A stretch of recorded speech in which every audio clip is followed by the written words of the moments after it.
significa cuando dos fuegos aparecen al mismo tiempo, pero se comportan de forma completamente opuesta?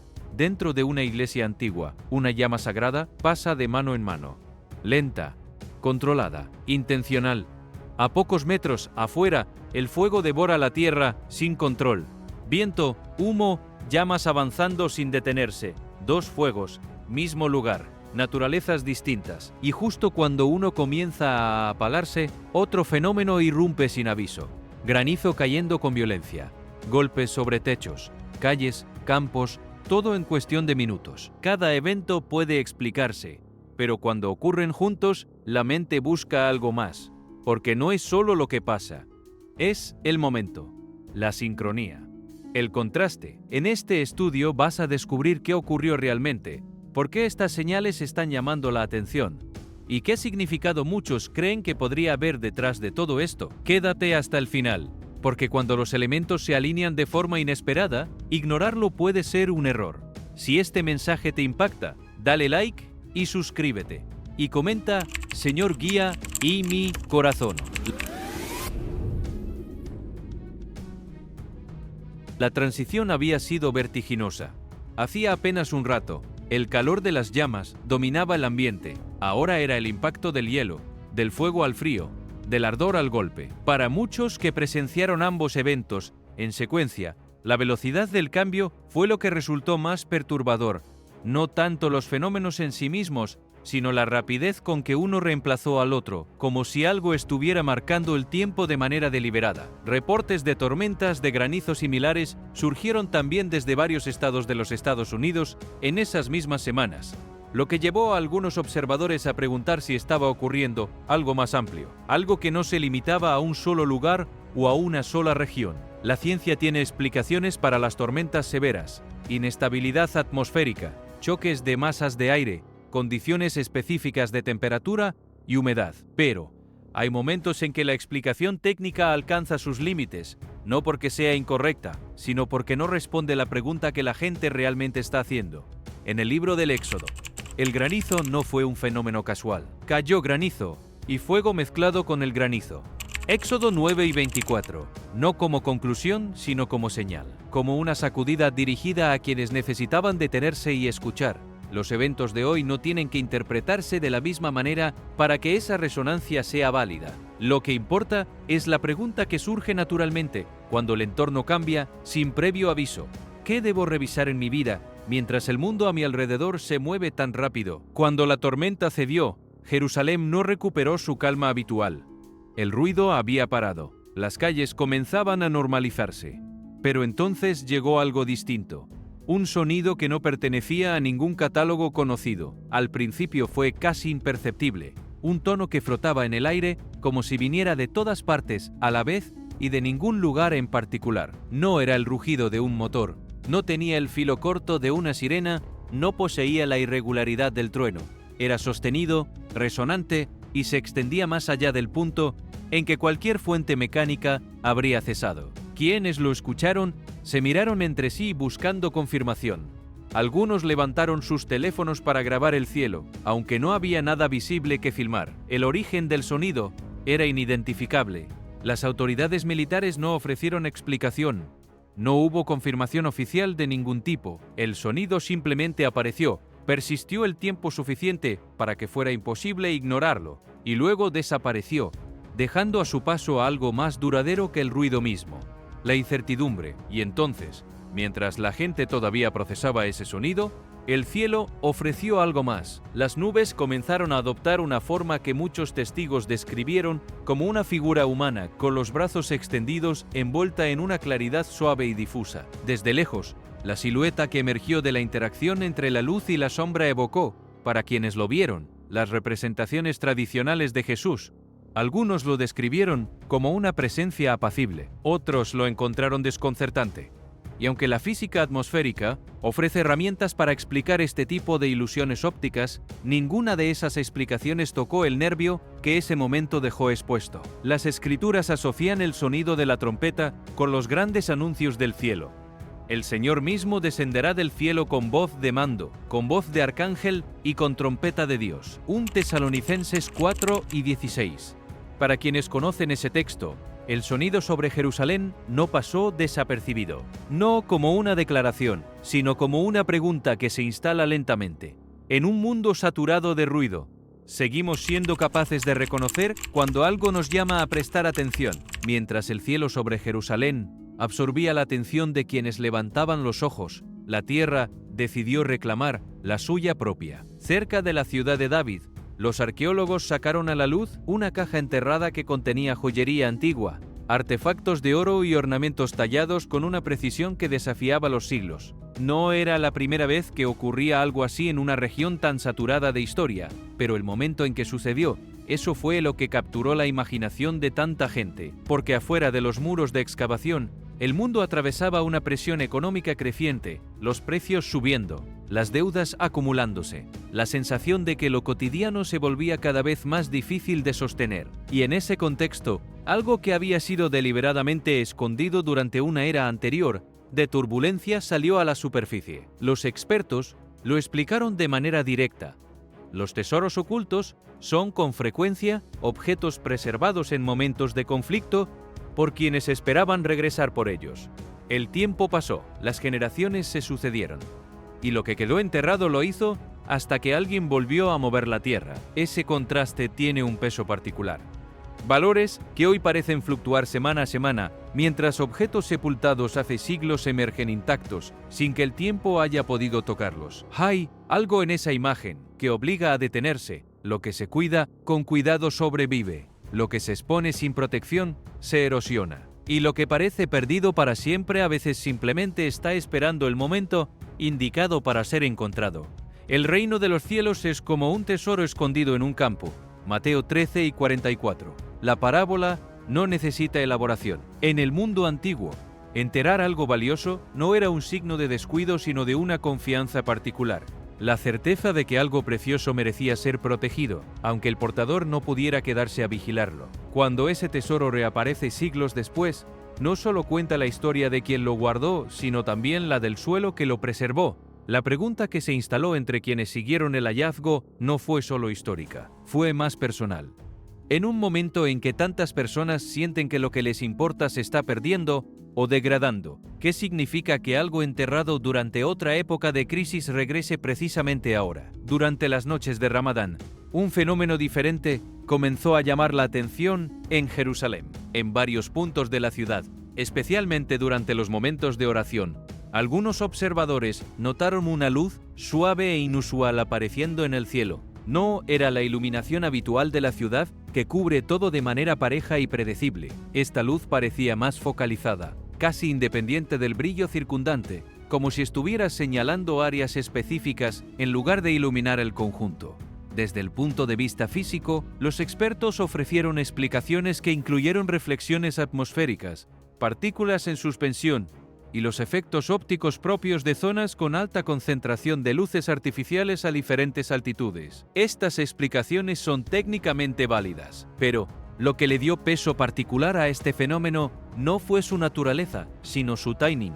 Apareció repetidamente durante los momentos asociados a la contemplación, la oración y el recogimiento espiritual. Cuando la luz llega en los momentos de quietud, cuando la gente está buscando, reflexionando o simplemente abriendo los ojos a algo más grande que lo cotidiano, se vuelve más difícil ignorarla. La luz resplandece en las tinieblas y las tinieblas no la han superado.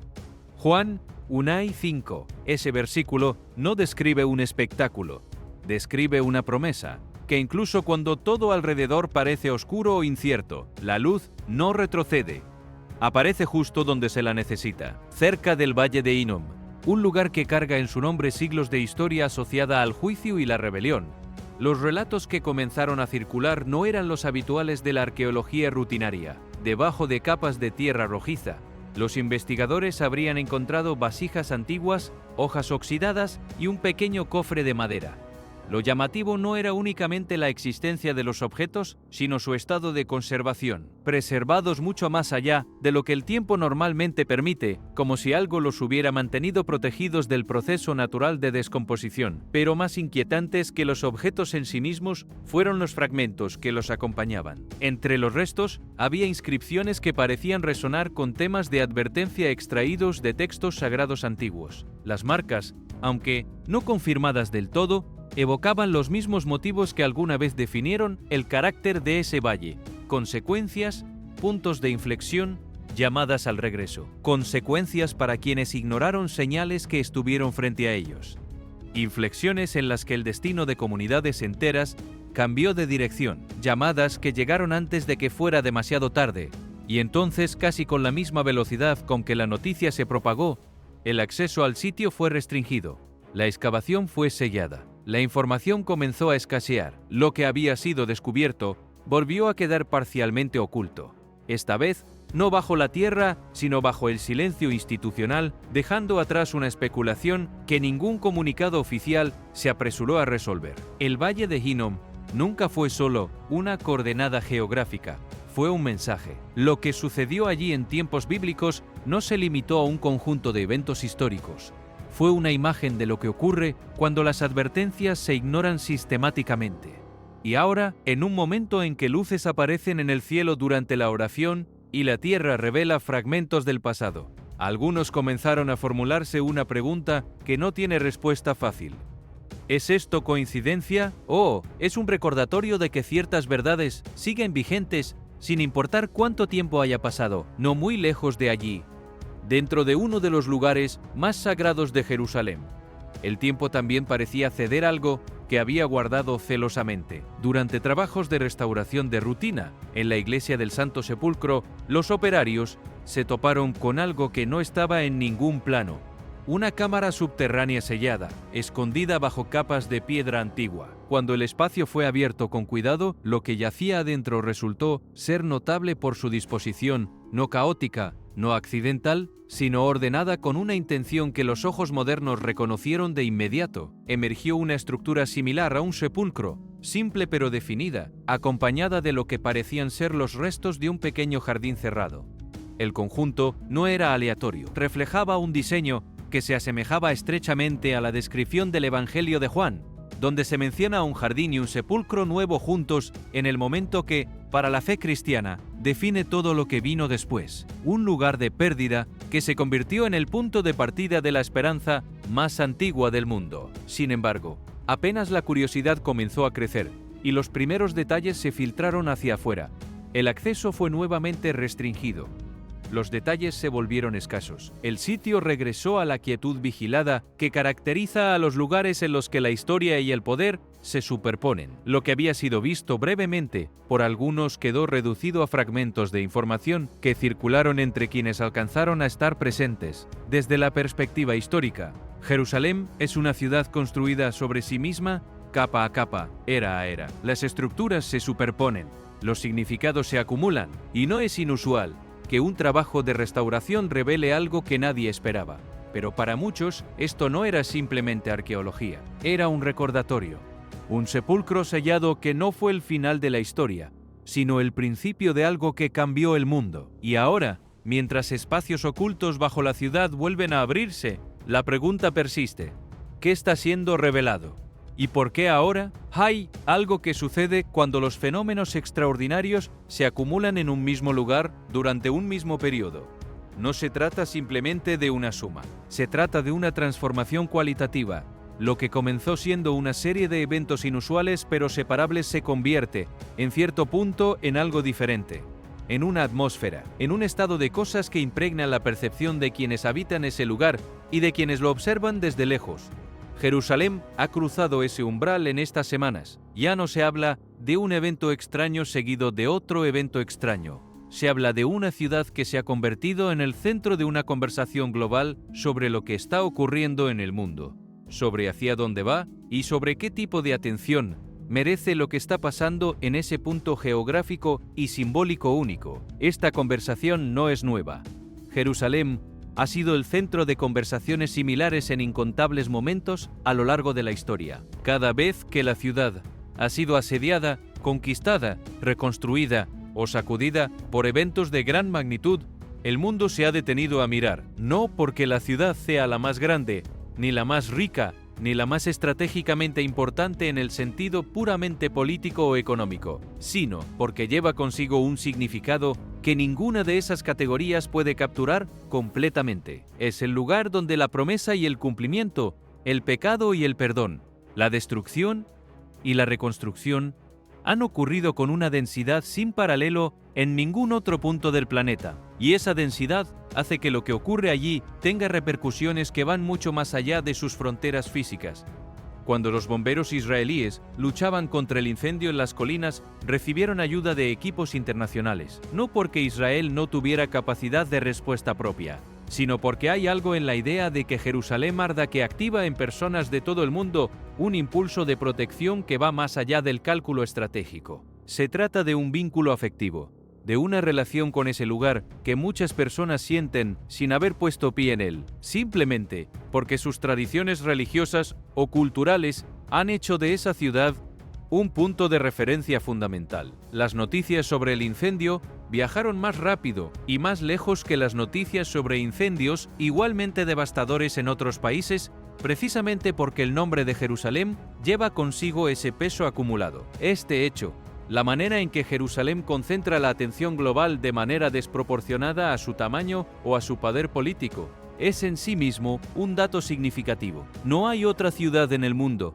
que produzca ese efecto con la misma consistencia y la misma intensidad a través de las culturas y los siglos. Roma tiene su importancia religiosa y cultural, pero no produce la misma respuesta emocional en quienes pertenecen a tradiciones que no se originaron allí. La Meca es central para el mundo islámico, pero no tiene la misma resonancia transversal entre tradiciones. Jerusalén, con sus estratos de significado que pertenecen simultáneamente al judaísmo, al cristianismo y al islam, ocupa una posición verdaderamente única. Es el único lugar en la tierra que es sagrado de primera importancia para estas tres grandes tradiciones monoteístas al mismo tiempo. Y esa posición única tiene consecuencias para cómo se interpretan los eventos actuales. Porque cuando algo inusual ocurre en ese lugar, no hay una sola comunidad que lo observe. Hay múltiples comunidades, con marcos interpretativos diferentes, que miran el mismo conjunto de hechos y los leen a través de tradiciones distintas. El cristiano ve en las formaciones de nubes posibles ángeles o la silueta del Señor. El judío ve en la grieta del Monte de los Olivos la resonancia de Zacarías. El musulmán observa los eventos durante el Ramadán como posibles señales de la proximidad del día del juicio. Y el observador secular ve fenómenos naturales en un momento de tensión geopolítica extraordinaria. Ninguna de estas lecturas es completamente ajena a las demás. Todas son respuestas, desde distintos vocabularios, al mismo conjunto de preguntas que el lugar y el momento están planteando. Hay una verdad en la que estos marcos tan distintos convergen sin haberlo acordado explícitamente, que el momento presente es extraordinario, que algo está ocurriendo que merece más atención de la que el ritmo cotidiano normalmente le concedería, que las preguntas que este momento plantea son preguntas que importan. En eso hay un acuerdo implícito que atraviesa todas las diferencias interpretativas. Y ese acuerdo tiene valor propio, porque el primer paso hacia cualquier transformación significativa, personal o colectiva, siempre es el mismo: reconocer que el momento requiere más que una respuesta automática. La historia del Monte de los Olivos, específicamente, es una historia de partidas y regresos, de presencias que se van y de esperanzas que apuntan al retorno. Fue desde ese monte que Jesús observó Jerusalén y lloró. Fue en ese monte donde oró en el jardín antes de ser arrestado. Fue desde ese lugar que, según el relato del Nuevo Testamento, ascendió. Y fue sobre ese mismo monte que el ángel prometió a los discípulos que de la misma manera en que se fue, volvería. La grieta que los instrumentos modernos detectan en ese suelo cargado de historia no es simplemente una fractura geológica. Para quienes conocen esa historia, es un recordatorio de que ese monte importa de una manera que trasciende la geología. Quienes observan la grieta y piensan en Zacarías 14 y 4 no están forzando una interpretación inverosímil. Están haciendo lo que la tradición les ha enseñado a hacer: leer los eventos del presente a la luz de las promesas del pasado. Puede que estén equivocados en los detalles. Puede que la grieta tenga una explicación completamente mundana que los investigadores geológicos descubran con el tiempo. Pero el hábito de leer el presente a la luz de algo más grande, el hábito de no agotar la realidad en lo que puede ser medido y categorizado inmediatamente, es un hábito que tiene valor independientemente de cómo resulten los eventos específicos. Pensemos en la manera en que el tiempo opera de manera diferente en este tipo de contextos. En el tiempo cotidiano, el presente es siempre fugaz. Se convierte en pasado casi en el mismo instante en que ocurre, y el futuro se acerca de manera implacable sin que podamos retenerlo. Pero hay ciertos momentos en la historia en que el presente parece dilatarse, en que el instante adquiere un peso que no tiene en los días ordinarios, en que la pregunta ¿qué está ocurriendo ahora mismo? Parece más urgente y más cargada de consecuencias que en cualquier otro momento. Estos parecen ser esos momentos, y en ellos la disposición de estar verdaderamente presente, de no estar mentalmente en el pasado o en el futuro, sino aquí, en lo que está ocurriendo, tiene un valor especial. Los eventos extraordinarios que se acumulan en Jerusalén no demandan que se tenga una respuesta definitiva sobre su significado. Demandan algo más modesto y más difícil: que se esté presente mientras ocurren, que no se los descarte prematuramente ni que se los magnifique exageradamente, que se sostenga la tensión entre el asombro y el discernimiento sin colapsar hacia ninguno de los dos extremos, y que lo que se observe afuera produzca, en quien observa, el tipo de reflexión que conduce a vivir de manera más consciente, más intencional, más alineada con lo que realmente importa. Hay generaciones que viven en épocas de relativa calma, en las que las grandes preguntas de la existencia pueden ser pospuestas indefinidamente porque el ambiente no las hace urgentes. Y hay generaciones que viven en épocas en que esas preguntas se vuelven ineludibles, en que el mundo mismo parece insistir en que sean respondidas. La generación actual parece pertenecer a esta segunda categoría. Y eso, que puede sentirse como una carga, es también una oportunidad, la de ser la generación que no evitó las preguntas difíciles, que las enfrentó con honestidad y que encontró en ellas no el fin del camino, sino el comienzo de algo más profundo. La profecía de Jeremías sobre la ciudad de Jerusalén incluye una de las promesas más notables de todo el texto bíblico. Porque yo sé los pensamientos que tengo acerca de vosotros, dice Jehová, pensamientos de paz y no de mal, para daros el fin que esperáis. Jeremías 29, 11. Esta promesa fue pronunciada en un momento de exilio, de desolación, de distancia forzada, de todo lo que era familiar y querido.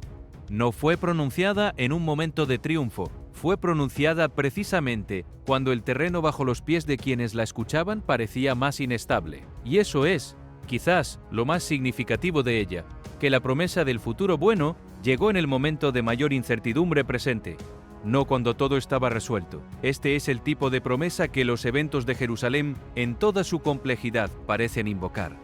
No la garantía de que no habrá más granizo, ni más fuego, ni más sonidos inexplicables, sino la convicción de que dentro de todo eso, dentro de la acumulación de fenómenos inusuales y de preguntas sin respuesta y de patrones que no encajan perfectamente en ningún marco explicativo disponible, hay una dirección, un hacia dónde, un propósito que no se hace visible completamente desde adentro del presente pero que existe y que eventualmente producirá la claridad que el presente todavía no tiene. Para quienes observan estos eventos desde afuera de cualquier marco religioso, desde una postura que prefiere las explicaciones racionales y empíricas, esta parte del análisis puede parecer la más difícil de aceptar, y eso es comprensible.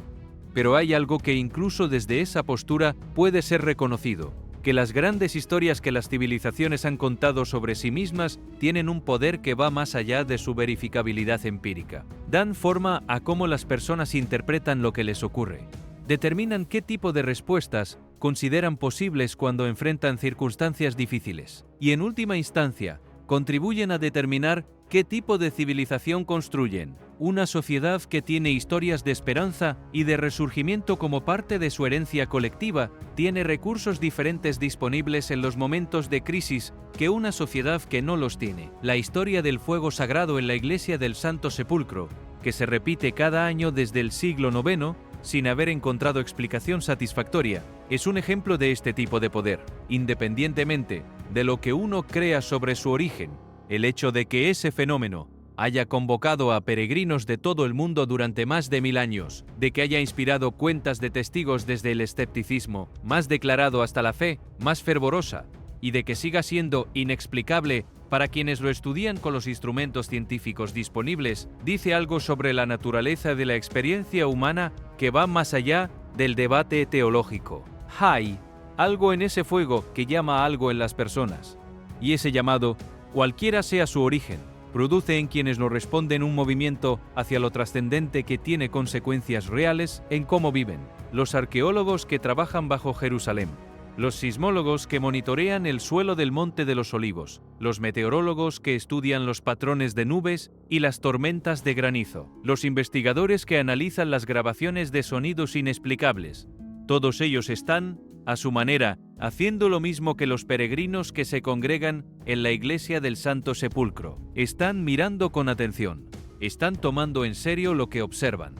Están negándose a descartar prematuramente lo que no encaja fácilmente en las categorías disponibles. Y ese acto de mirar con atención, de tomarse en serio lo que se observa, es en sí mismo valioso, independientemente de las conclusiones a las que conduzca. Vivir en un momento como el presente requiere algo que raramente se menciona en las conversaciones sobre resiliencia y adaptabilidad.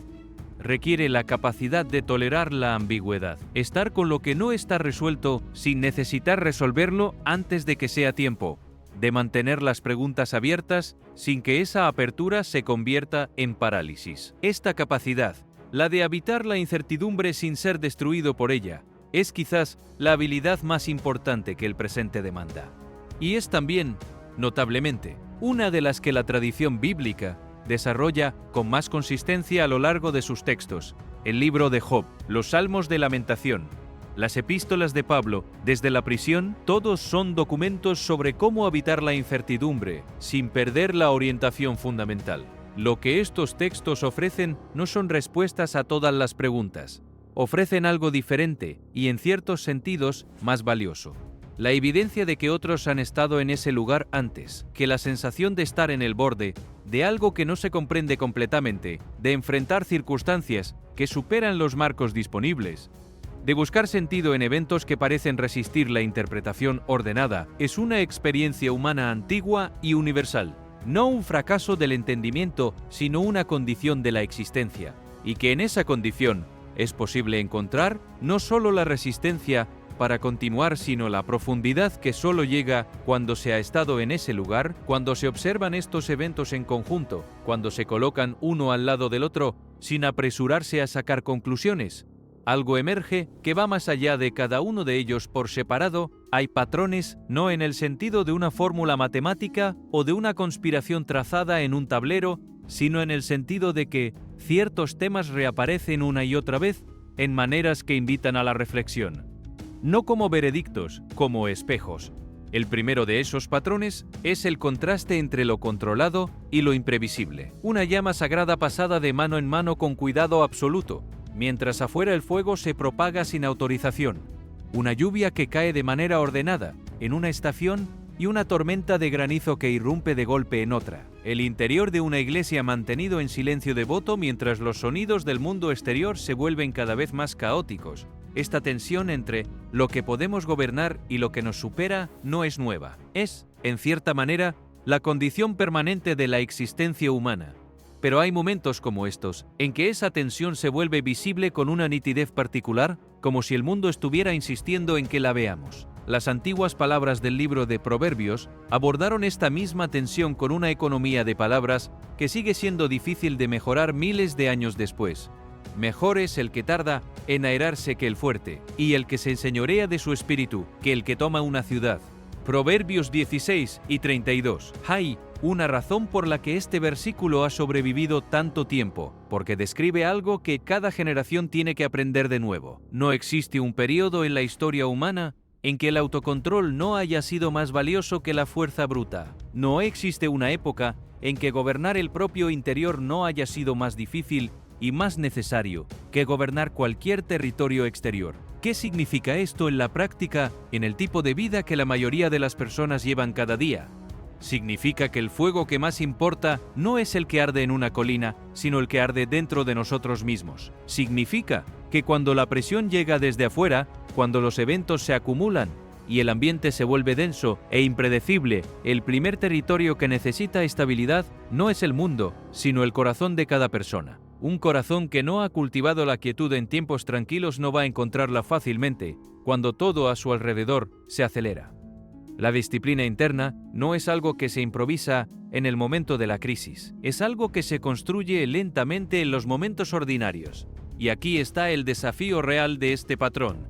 La presión exterior tiende a revelar lo que ya estaba adentro. El fuego que no tenía control ya estaba latente antes de que el viento llegara para activarlo. Los incendios externos rara vez crean algo nuevo. Con más frecuencia, amplifican lo que ya existía. Lo mismo ocurre con las personas. Las crisis no suelen crear el carácter de alguien. Lo que hacen es ponerlo a prueba, y lo que sale a la superficie en ese momento es lo que se cultivó o se descuidó durante los periodos de relativa calma. Esto no es un llamado al perfeccionismo. No es una invitación a la autocrítica paralizante. Es algo más concreto y más útil.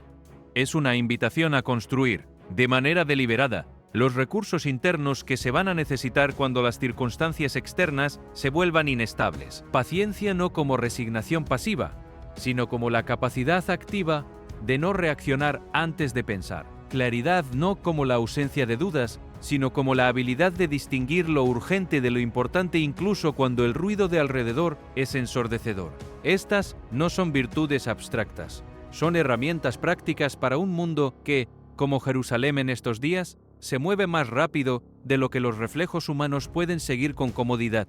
Vale la pena considerar también lo que estas semanas en Jerusalén revelan sobre la naturaleza de la atención pública en el mundo contemporáneo. En un ecosistema de información donde el volumen de contenido es prácticamente infinito y donde la mayoría de los eventos desaparecen del radar colectivo en cuestión de horas, el hecho de que estos eventos en Jerusalén hayan sostenido la atención de tantas personas durante semanas es en sí mismo significativo, no por lo que prueba sobre el contenido específico de los eventos, sino por lo que dice sobre la necesidad que mucha gente tiene de algo que vaya más allá del flujo habitual de noticias y entretenimiento. Hay un hambre en el mundo contemporáneo que los medios de comunicación convencionales no logran satisfacer, el hambre de sentido, de narrativas que sean más grandes que el ciclo de noticias, de conexión con algo que tenga peso y duración más allá del instante. Los eventos de Jerusalén, con su mezcla de lo inexplicable y lo profético,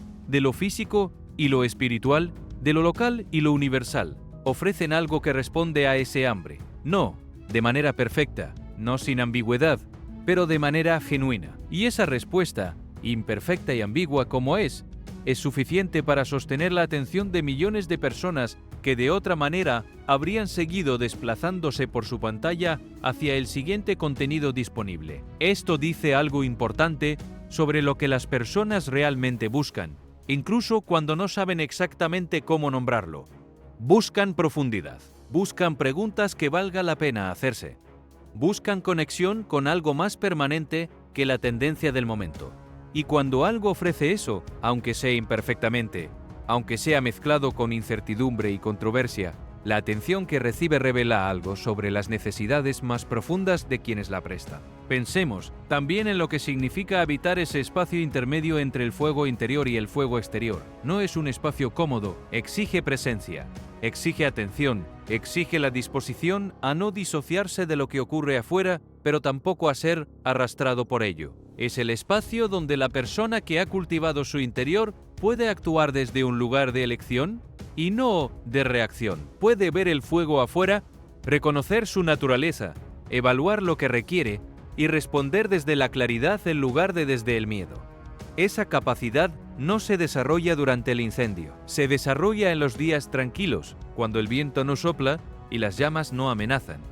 Cada acto pequeño de paciencia practicado en circunstancias ordinarias es un depósito en una cuenta que solo se cobra cuando la crisis llega. Hay algo más que este patrón revela, y es que la distinción entre el fuego interior y el exterior no siempre es clara. A veces lo que comienza como presión externa se convierte, si se lo alimenta suficiente tiempo con la atención equivocada, en fuego interno. La ira que comienza como respuesta a una injusticia real puede convertirse en resentimiento si se la cuida más de lo debido. La preocupación que comienza como responsabilidad puede convertirse en ansiedad si se le permite ocupar todo el espacio disponible. El miedo que comienza como señal de alerta puede convertirse en el filtro por el que se interpreta toda la realidad si no se lo examina con honestidad.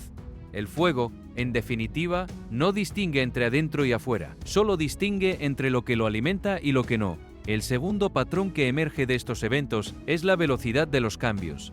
Del fuego al granizo en minutos, del calor aplastante al impacto del hielo, de la ceremonia sagrada al caos exterior, de la tranquilidad de una tarde ordinaria a la interrupción de algo completamente inesperado. Esta velocidad es en sí misma una enseñanza, porque uno de los errores más comunes que cometen las personas cuando las cosas van bien es suponer que seguirán yendo bien indefinidamente. Y uno de los errores, igualmente comunes, cuando las cosas van mal, es suponer que seguirán yendo mal para siempre. Las circunstancias cambian, lo hacen siempre. La pregunta no es si cambiarán, sino qué tan preparados estamos para cuando ocurra. No sabéis lo que será mañana. Santiago 4:14.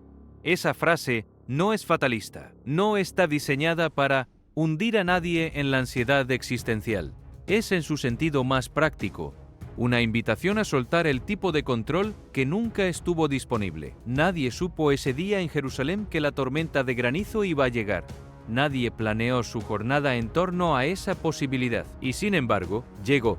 La preparación real no consiste en predecir todos los escenarios posibles. Consiste en cultivar la resiliencia y la flexibilidad mental que permiten adaptarse cuando lo impredecible se materializa. En términos cotidianos, esto tiene aplicaciones concretas. Significa no posponer las conversaciones importantes porque mañana habrá tiempo. Significa no descuidar la salud porque todavía se siente bien.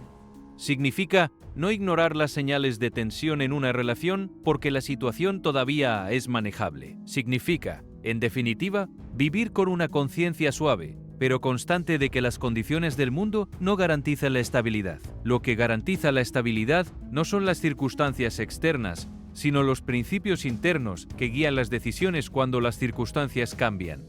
Existe también una dimensión colectiva en este patrón que merece atención. Las comunidades que atraviesan cambios rápidos e inesperados revelan, de manera amplificada, lo que sus miembros tienen en común y lo que los divide. Cuando el granizo cayó sobre Jerusalén, algunos corrieron solos hacia adentro y otros se detuvieron a ayudar a quien no podía moverse con rapidez. Esa diferencia no se explica solo por el carácter individual de cada persona, se explica también por las prácticas colectivas, por las formas en que una comunidad ha decidido relacionarse en los momentos ordinarios que determinan cómo se comporta en los momentos extraordinarios. Una comunidad que ha cultivado el hábito de la atención mutua en tiempos de calma tiene recursos diferentes disponibles cuando la tormenta llega. Y hay algo liberador en reconocer esto, porque significa que la preparación para lo inesperado no es exclusivamente individual. Parte de lo que puede hacerse ante la velocidad de los cambios es fortalecer los vínculos, invertir en las relaciones, construir los lazos que permiten que cuando la presión llegue, nadie tenga que enfrentarla completamente solo. La velocidad del granizo no cambia, pero la calidad de la red que existe cuando cae sí puede cambiar. Y eso depende de lo que se haya construido antes. El tercer patrón que aparece es más sutil y en muchos sentidos más poderoso. Tiene que ver con la atención, con lo que la gente nota y lo que pasa desapercibido, y con cuándo esos dos campos se invierten. Los sonidos extraños en el cielo de Jerusalén no surgieron en medio de un momento de actividad frenética. Surgieron después de que el granizo había parado, cuando las calles comenzaban a normalizar su ritmo y las personas se encontraban en ese espacio intermedio entre el impacto y la rutina. Fue precisamente en ese intervalo de quietud cuando el sonido fue percibido. Esto no es accidental. Hay algo en la naturaleza de la percepción humana que se activa de manera diferente durante los momentos de calma. El ruido constante del mundo cotidiano, el flujo de información, las demandas, las obligaciones, todo eso funciona como una barrera entre la persona y lo que está ocurriendo a su alrededor. Cuando ese ruido cesa, aunque sea momentáneamente, La capacidad de notar se amplifica. Las cosas que siempre estuvieron ahí, que nunca cambiaron, de repente se vuelven visibles porque el filtro que las bloqueaba se ha retirado. Los cielos cuentan la gloria de Dios y el firmamento anuncia la obra de sus manos. Salmos 19 y este versículo no describe un fenómeno nuevo, describe algo que ha estado ocurriendo constantemente, sin interrupciones, desde el principio. Lo que cambia no es el cielo, lo que cambia es quién lo está mirando y desde qué tipo de quietud interior lo hace. El firmamento no habla más fuerte en momentos de crisis, pero la crisis, al despojar a las personas de sus distracciones habituales, las coloca en una posición diferente. De repente están mirando cosas que siempre estuvieron ahí pero que nunca habían visto. Hay una implicación práctica en esto que va más allá de los eventos de Jerusalén. En un mundo diseñado para mantener la atención humana en movimiento constante, la quietud deliberada se ha convertido en un acto casi contracultural. Hacer una pausa, sentarse en silencio, observar sin consumir, escuchar sin producir. Estas prácticas no son lujos para los que tienen tiempo, son herramientas de percepción para los que quieren entender qué está pasando realmente, tanto afuera como adentro.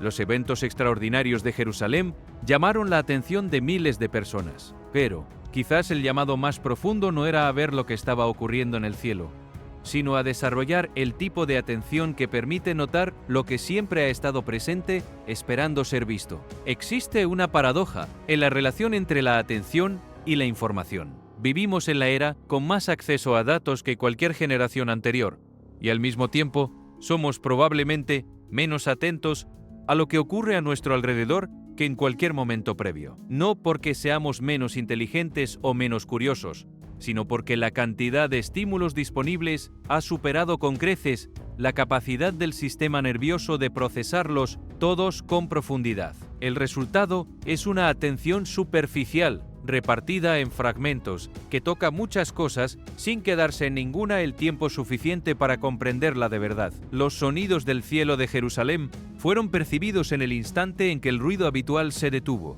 no antes. Esa es una enseñanza sobre la naturaleza de la percepción que tiene aplicaciones cotidianas concretas. La profundidad de lo que se nota depende directamente de la calidad de la atención que se trae. El cuarto patrón es el de la revelación que llega con el tiempo, no de manera inmediata, no en respuesta a la impaciencia, sino en el momento en que las condiciones están dadas para que algo enterrado salga a la luz. El tesoro de la ciudad de David, la cámara bajo la iglesia del Santo Sepulcro, las inscripciones en el valle de Hinnom. Todos estos hallazgos comparten una característica fundamental.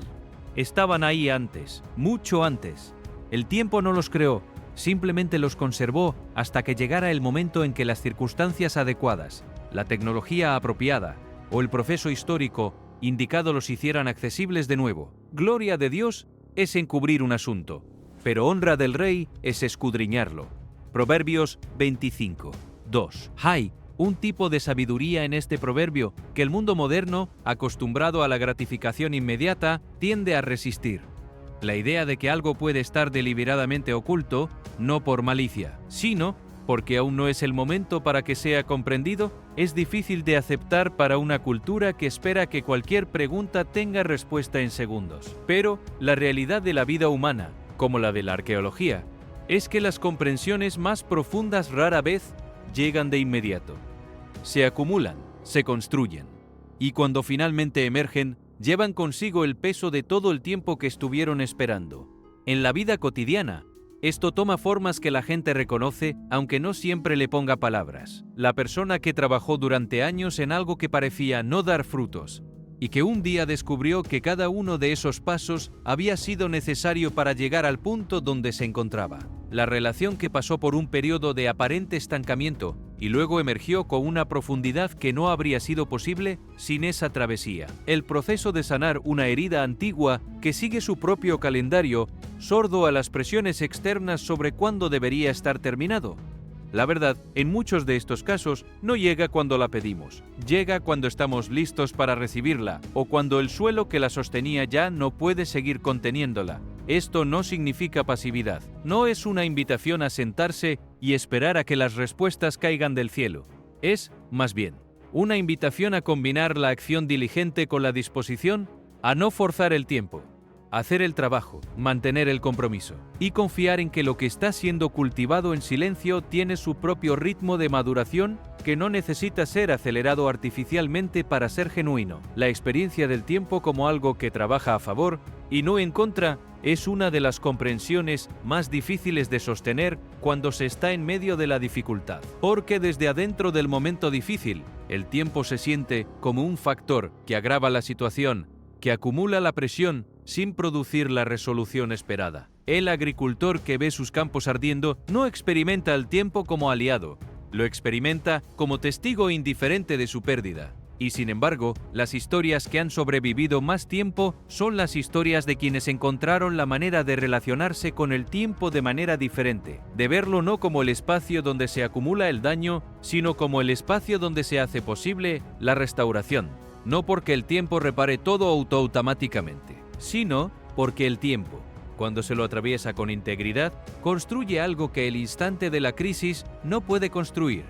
La perspectiva desde la que los eventos adquieren un sentido que no tenían cuando estaban ocurriendo. Hay también algo en este patrón que habla directamente a quienes sienten que sus esfuerzos no están siendo reconocidos, que lo que construyen día a día no deja rastro visible en el mundo. Los objetos enterrados bajo Jerusalén no dejaron de existir, porque nadie los viera durante siglos. Mantuvieron su valor intacto. Su significado no dependió del número de personas que supieran de su existencia. Y cuando el momento llegó para que fueran revelados, no llegaron disminuidos por el tiempo, sino, en muchos casos, reforzados por él. La paciencia del suelo que los guardó fue también la condición de su preservación. Hay algo en esa imagen que puede sostener a quien trabaja en lo invisible, que lo que vale no necesita ser visto para seguir siendo real. El quinto patrón que estos eventos revelan tiene que ver con la naturaleza cíclica de la experiencia humana. La vida no es estática. Los eventos de Jerusalén lo demuestran de manera visible. Calma seguida de crisis, crisis seguida de quietud, quietud interrumpida por algo inesperado. Todo girando en una sucesión que no sigue un guión legible de antemano. Y sin embargo, las personas tienden a vivir como si la estabilidad fuera el estado por defecto y la perturbación la excepción, como si los momentos de paz fueran la norma y los momentos de desafío fueran errores del sistema. Pero la Biblia no describe la vida de esa manera. La describe como un territorio que incluye tanto la calma como la tormenta, tanto la abundancia como la escasez, tanto la claridad como la confusión. Y en ese territorio complejo, lo que determina la calidad de la experiencia no es la ausencia de dificultad, sino la manera en que cada persona se posiciona frente a ella. No nos cansemos, pues, de hacer bien, porque a su tiempo segaremos si no desmayamos. Gálatas 6 y 9. Este versículo no promete que el camino será fácil, promete que la persistencia tiene recompensa. Y hay una diferencia fundamental entre esas dos cosas. Vivir con conciencia de la ciclicidad de la experiencia humana cambia la manera en que se interpreta cada momento. Un periodo de dificultad deja de ser una señal de que algo salió mal y se convierte en una fase de un proceso más largo. Un periodo de calma deja de ser algo que se da por sentado y se convierte en una oportunidad para construir recursos, que serán necesarios más adelante.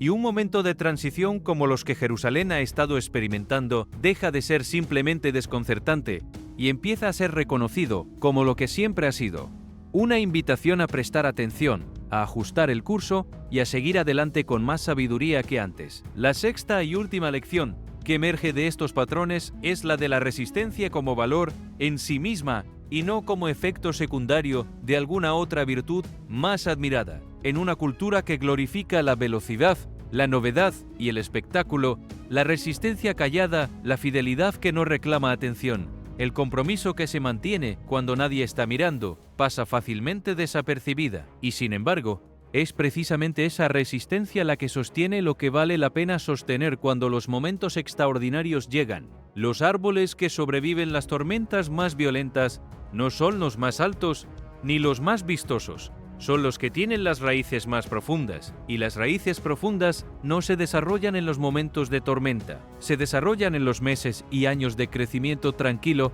que nadie recuerda porque no tienen la intensidad ni el brillo visible de lo extraordinario. Esos días anónimos son, sin embargo, los días en que se gana o se pierde todo lo que importa. Existe también una dimensión colectiva en los patrones que estamos analizando, que merece ser nombrada con claridad.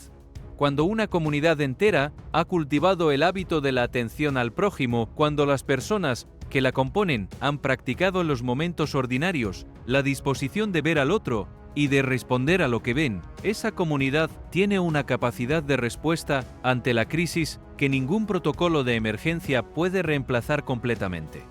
Los vecinos que ayudaron a evacuados durante el incendio no lo hicieron un manual, lo hicieron porque esa disposición ya estaba en ellos, cultivada en los pequeños actos cotidianos que nadie registra, pero que forman el carácter de una comunidad tanto como el carácter de un individuo. Este es uno de los recursos más subestimados y más decisivos con que cuenta cualquier sociedad que quiere estar preparada para atravesar los momentos extraordinarios sin desintegrarse. La primera lección práctica que emerge de todo esto es la importancia de mantenerse anclado internamente cuando el entorno externo se mueve rápido. Es más fácil decirlo que hacerlo. Cuando los eventos se acumulan, cuando la información llega más rápido de lo que el sistema nervioso puede procesar, cuando los cambios se suceden antes de que haya tiempo de adaptarse al anterior, el impulso natural es reaccionar, hacer algo, moverse, responder, pero la reacción precipitada, en la mayoría de los casos, no resuelve el problema, lo complica, añade capas de consecuencias no deseadas sobre una situación que ya era difícil. Por esto, mis amados hermanos, todo hombre sea pronto para oír, tardo para hablar, tardo para airarse. Santiago 1:19. Este consejo tiene más de 2000 años y sigue siendo radicalmente contracultural en cualquier época, porque todas las épocas, incluida esta, tienen sus propias presiones hacia la respuesta inmediata. En el mundo actual, esa presión es particularmente intensa.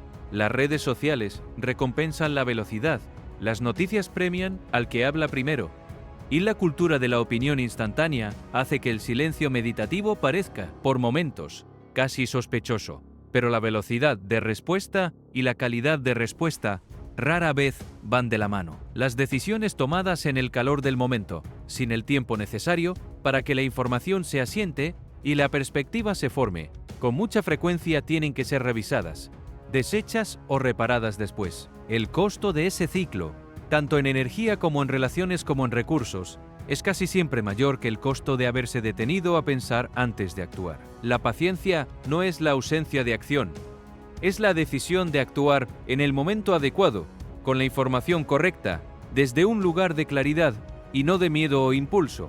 La segunda lección es la del discernimiento. No todo evento inusual tiene la misma relevancia. No todo cambio en el entorno demanda la misma respuesta. No toda señal, por llamativa que sea, requiere ser interpretada como un anuncio catastrófico o como una promesa de cambio inmediato. El discernimiento es la capacidad de distinguir entre estas categorías, de reconocer lo que merece atención profunda y lo que puede ser observado con calma y puesto en su contexto adecuado. Examinadlo todo. Retened lo bueno. 1 Tesalonicenses 5:21. Este principio aplica tanto a los eventos del mundo como a los pensamientos propios. Examinar no significa rechazar autómatamente, significa mirar con cuidado, con la disposición a ser sorprendido por lo que se encuentra, pero también con la responsabilidad de no magnificar lo que no lo merece ni minimizar lo que sí. El discernimiento no es cinismo, que descarta todo, no es credulidad, que acepta todo, es algo más sofisticado, la disposición a mirar con honestidad y concluir con humildad, reconociendo que la comprensión plena de muchas cosas lleva tiempo. En términos prácticos, esto significa desarrollar la habilidad de sostener la tensión entre el asombro y el escepticismo, maravillarse ante algo sin por eso rendirse al pensamiento mágico, mantener las preguntas abiertas sin por eso quedar paralizado por la incertidumbre, estar dispuesto a revisar las conclusiones cuando aparece información nueva, en lugar de defender posiciones por el simple hecho de haberlas adoptado. El mundo está lleno de personas en ambos extremos, las que descartan todo lo que no encaja en su modelo del mundo y las que aceptan todo sin filtro. El espacio del medio, el del discernimiento genuino, es más angosto, pero infinitamente más valioso. La tercera lección tiene que ver con la preparación. No en el sentido ansioso y reactivo de quien construye refugios ante cada titular de noticias, sino en el sentido profundo y constructivo de quien entiende que el carácter se forma antes de la crisis, no durante ella. Los bomberos de Jerusalén, que lucharon durante horas contra el incendio en las colinas cercanas a la ciudad, no aprendieron a combatir el fuego el día en que el fuego llegó. Habían entrenado antes, habían desarrollado protocolos antes, habían construido los recursos físicos y mentales necesarios antes. Y esa preparación fue lo que determinó su eficacia cuando las circunstancias lo demandaron. Los pensamientos del diligente ciertamente tienden a la abundancia, mas todo el que se apresura alocadamente, de cierto va a la pobreza. Proverbios 21:5. La preparación deliberada y la precipitación compulsiva no son simplemente dos velocidades diferentes del mismo proceso. Son dos orientaciones fundamentalmente distintas hacia el tiempo y la realidad. La persona diligente trabaja, con el futuro en mente, construyendo hoy lo que mañana necesitará. La persona que se apresura trabaja con el miedo en mente, reaccionando hoy a lo que ayer ya debería haber sido abordado. La diferencia de resultados a lo largo del tiempo es enorme. ¿Qué significa prepararse en el sentido más amplio del que estamos hablando? Significa cultivar hábitos de honestidad con uno mismo. Significa invertir en relaciones reales antes de necesitarlas. Significa desarrollar prácticas de descanso y recuperación antes de que el agotamiento se instale como norma. Significa aprender a sostener la calma en situaciones de presión moderada para que cuando la presión sea extrema, el cuerpo y la mente tengan una referencia desde donde operar. Significa, en definitiva, tomar el tiempo ordinario en serio, como el laboratorio donde se forma el tipo de persona que uno será cuando los momentos extraordinarios lleguen. La cuarta lección emerge directamente de los descubrimientos arqueológicos. La perspectiva cambia lo que se ve. Cuando el tesoro salió a la superficie cerca de la ciudad de David, en medio de un periodo de presión económica, la reacción más fácil habría sido la amargura. Pero otra perspectiva es posible. Que algo que ha sobrevivido siglos de turbulencia, preservado intacto a través de conflictos, que destruyeron todo lo que lo rodeaba, es una imagen de lo que permanece cuando todo lo demás cambia. Poend la mira las cosas de arriba, no en las de la tierra. Colosenses 3:2. Esto no es una invitación a ignorar las realidades cotidianas, es una invitación a no dejar que esas realidades sean el único marco desde el que se interpreta todo lo demás. Cuando la perspectiva se reduce exclusivamente a lo inmediato, lo que se pierde de vista es el contexto más amplio en el que ese momento inmediato está ocurriendo. Y ese contexto más amplio incluye cosas que no cambian con la volatilidad de los mercados, ni con los ciclos políticos, ni con las tormentas de una temporada particular. La quinta lección es quizás la más difícil de aceptar para una cultura que celebra la autonomía, la humildad, frente a los límites del entendimiento humano. No toda cosa tiene una explicación disponible en este momento. No todo misterio es un problema a resolver. Algunas cosas son simplemente más grandes que la capacidad cual de comprensión, y la respuesta más honesta ante ellas no es la explicación forzada ni la interpretación prematura, sino la disposición a permanecer en la pregunta sin ansiedad. Porque mis pensamientos no son vuestros pensamientos, ni vuestros caminos mis caminos, dijo Jehová. Isaías 55:8. Esta declaración no es una censura a la inteligencia humana, ni un llamado a la pasividad intelectual. Es un reconocimiento de la simetría real que existe entre la perspectiva humana, necesariamente limitada por el tiempo, el espacio y la información disponible, y algo que opera desde una escala completamente diferente. Y ese reconocimiento, lejos de ser paralizante, puede ser liberador. Si no todo depende de que yo lo entienda completamente ahora mismo, puedo soltar la urgencia de tener la respuesta perfecta y seguir actuando con la mejor información que tengo. La sexta lección que emerge de estos patrones es la de la resistencia como valor en sí misma. No el heroísmo de un momento, sino la fidelidad de muchos. Los eventos de Jerusalén no tienen un punto de resolución claro. Se acumulan, se superponen, crean un estado de atención sostenida que no tiene una fecha de vencimiento predecible. Y en ese tipo de contexto, la resistencia, la capacidad de seguir siendo quien uno es a lo largo del tiempo sin que las presiones externas deshagan lo que se ha construido internamente, es más valiosa que cualquier destello de brillantez puntual. Sé fiel hasta la muerte, y yo te daré la corona de la vida. Apocalipsis 2:10. La fidelidad a la que se refiere este versículo no es una performance para ser juzgada en un momento de examen. Es una orientación sostenida en el tiempo, un compromiso que se renueva en los momentos ordinarios, uno por uno, sin esperar que cada uno de ellos sea extraordinario. Es la acumulación de esos momentos lo que construye algo duradero. Y en un mundo que cambia rápidamente, esa fidelidad sostenida es la respuesta más profunda y más práctica a todo lo que estos eventos invitan a considerar, tomados en conjunto. Estos patrones no apuntan a una única respuesta ni a una sola conclusión. Apuntan, en cambio, hacia una manera de estar en el mundo, con los ojos abiertos, el corazón estable, la mente alerta y la voluntad orientada hacia lo que no cambia cuando todo lo demás lo hace. No con miedo al futuro, sino con la conciencia de que el futuro siempre llega y que la calidad de lo que encuentra cuando llega depende de lo que cada persona ha cultivado mientras esperaba. La dimensión de la comunidad en todo esto merece una atención especial, porque ninguno de los eventos de Jerusalén ha sido experimentado en soledad. Cada uno de ellos ha sido compartido, grabado en teléfonos, difundido en plataformas, discutido en comunidades de fe, debatido en foros académicos, analizado en canales de noticias. Y esa dimensión compartida no es un detalle accidental. Es parte de lo que hace que estos eventos sean lo que son.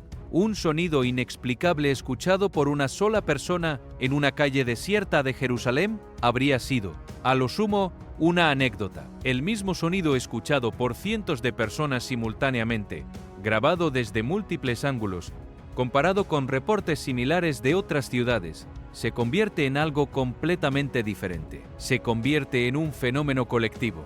Y los fenómenos colectivos tienen una naturaleza diferente a los individuales, no solo en el sentido de que son verificados por más testigos, sino en el sentido de que producen un tipo de experiencia que la soledad no puede generar. Cuando miles de personas se detienen al mismo tiempo a mirar el mismo cielo, hay algo en ese acto de mirar simultáneo que crea conexión entre ellas.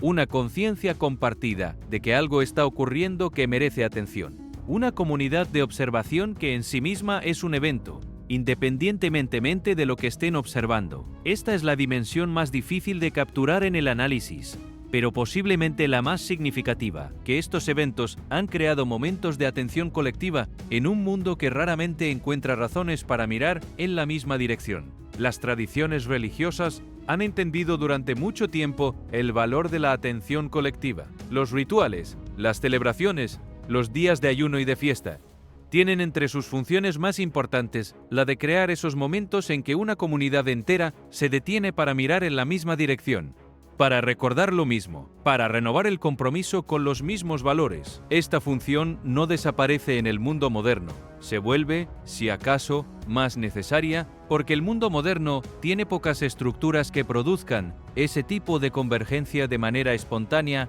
y significativa. Los eventos extraordinarios de Jerusalén han funcionado en estas semanas como esa clase de catalizador.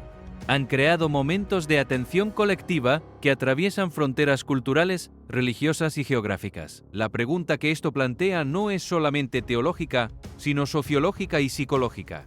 ¿Qué hace una sociedad con los momentos en que se ve obligada a mirar en la misma dirección? ¿Los aprovecha para profundizar la conversación sobre lo que realmente importa?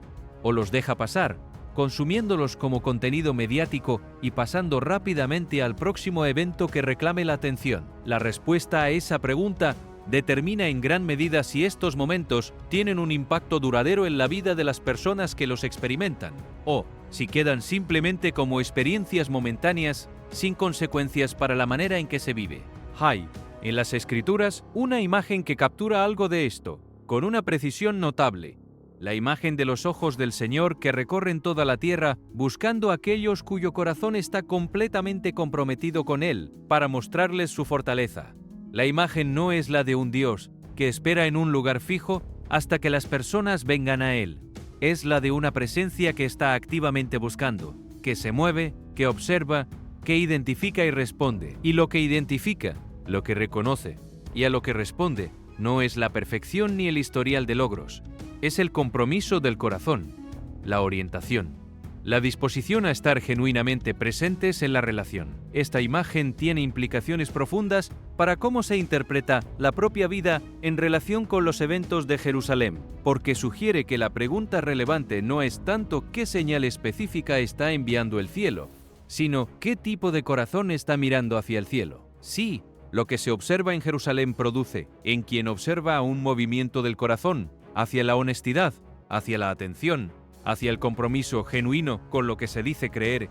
Entonces, algo significativo ha ocurrido, no por los fenómenos en sí mismos, sino por lo que han producido en el interior de quien los ha observado. La capacidad de ser movido, de ser afectado por lo que se observa, de permitir que lo exterior resuene en el interior, es una capacidad que el mundo moderno tiende a adormecer, no por malicia sino por exceso. Cuando todo está diseñado para producir impacto emocional, el sistema nervioso aprende a protegerse amortiguando las respuestas. El resultado es una cierta impermeabilidad, una dificultad de ser genuinamente movido por lo que se ve o se escucha. Los eventos de Jerusalén, en su acumulación y en su carácter de inexplicables, parecen haber atravesado esa impermeabilidad para muchas personas. Han producido algo que la mayoría de los contenidos mediáticos no produce: una pausa real, un momento de genuino asombro o genuina perplejidad. Y esa pausa, ese instante de interrupción del flujo automático, es el umbral por el que entra la posibilidad de algo diferente. Volvamos a los textos.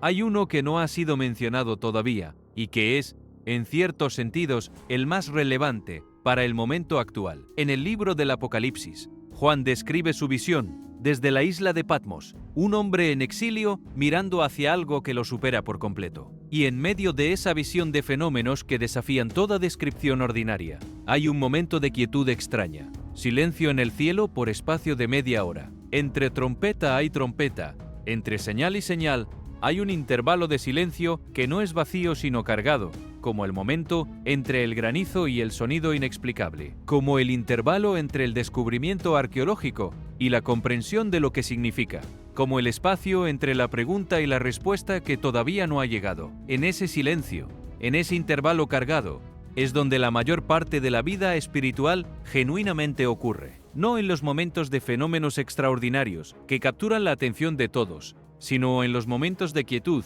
que siguen a esos fenómenos. Cuando el ruido cede y queda espacio para algo más sutil, es allí, en esa media hora de silencio, donde se puede escuchar lo que los sonidos de trompeta solo pueden anunciar. Los eventos de Jerusalén han anunciado algo. La pregunta es si habrá suficiente quietud después para escuchar lo que viene a continuación. Esto lleva de regreso a una de las tensiones más fundamentales de la vida humana, la tensión entre el deseo de entender completamente y la necesidad de actuar antes de que esa comprensión sea completa. Nadie que espere tener todas las respuestas antes de dar el siguiente paso llegará a dar ninguno. La vida no funciona así.